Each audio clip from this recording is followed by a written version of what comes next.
Hey guys, welcome back. So in today's video, I will be showing you how I created this manicure using the powders. So here are the powders that I will be using today, and these are from the brand Rebel Nail. And here are the close-up looks. So the first one is in the shade Flippant. And then we have the shade Dewdrop.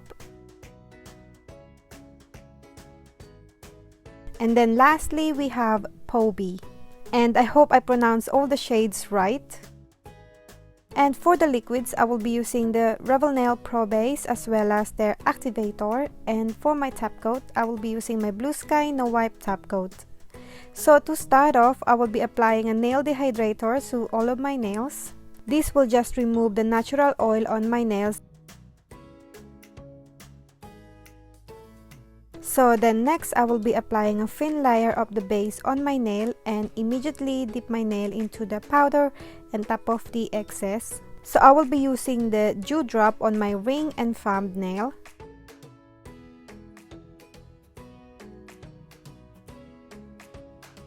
And I'll let you guys watch me do 3 coats of this shade and I'll be back.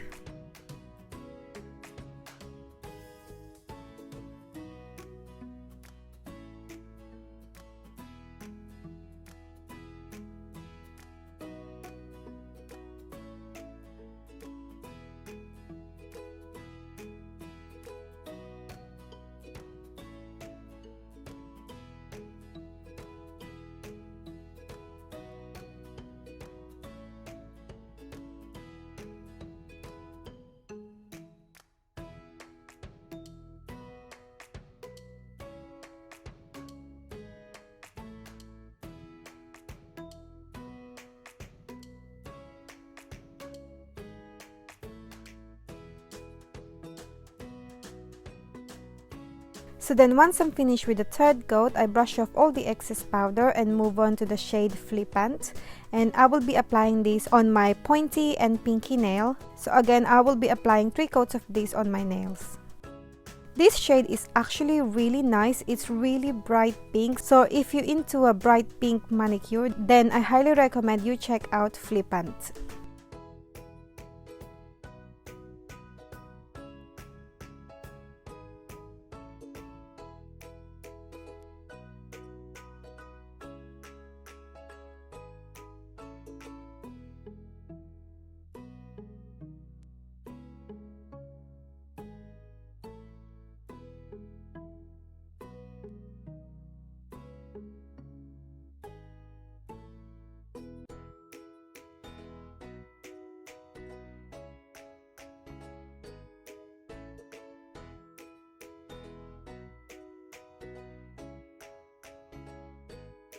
So then once I'm finished with the third coat of Flippant, I brush up all the excess powder. I move on to the shade Phoebe. I hope I pronounce it right. I'm not really sure if that's how you pronounce it, but I will be applying 3 coats of this on my middle nail.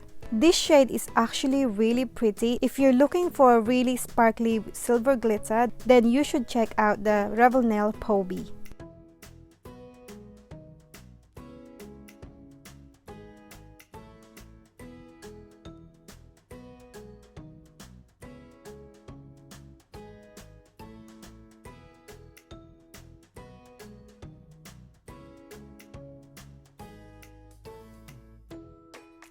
So once I'm finished with all the colors, I move on to my clear powder to encapsulate my nails. So again, I will be applying thin layer of the Pro Base and then dip my nail into the clear powder and tap off the excess. This step is optional, but I highly recommend you clear encapsulate your nails, especially when you're using glitter. This will protect the colors and the glitters from filing and buffing.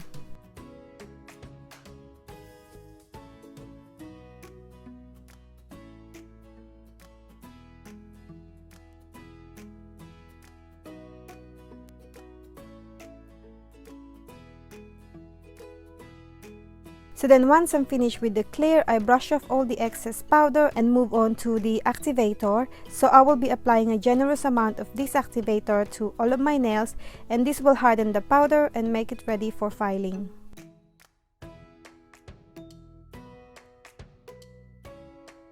So then after a few minutes, I file and buff off camera, and then I brush off all the excess dust and clean my nails with alcohol spray.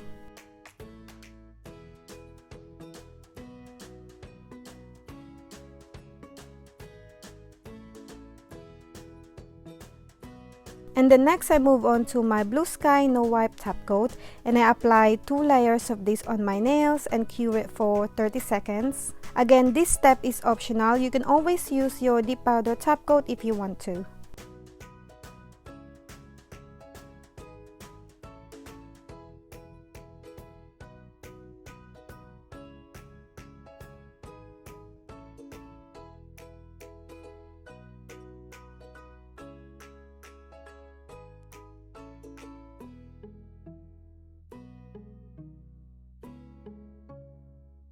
So then once my nails are cured, I apply cuticle oil to rehydrate my nails, and we are done. That's it guys for today. Thank you so much for watching. I hope you enjoyed this video, and if you did, give this video a thumbs up and don't forget to subscribe if you haven't already, and I will see you on my next one.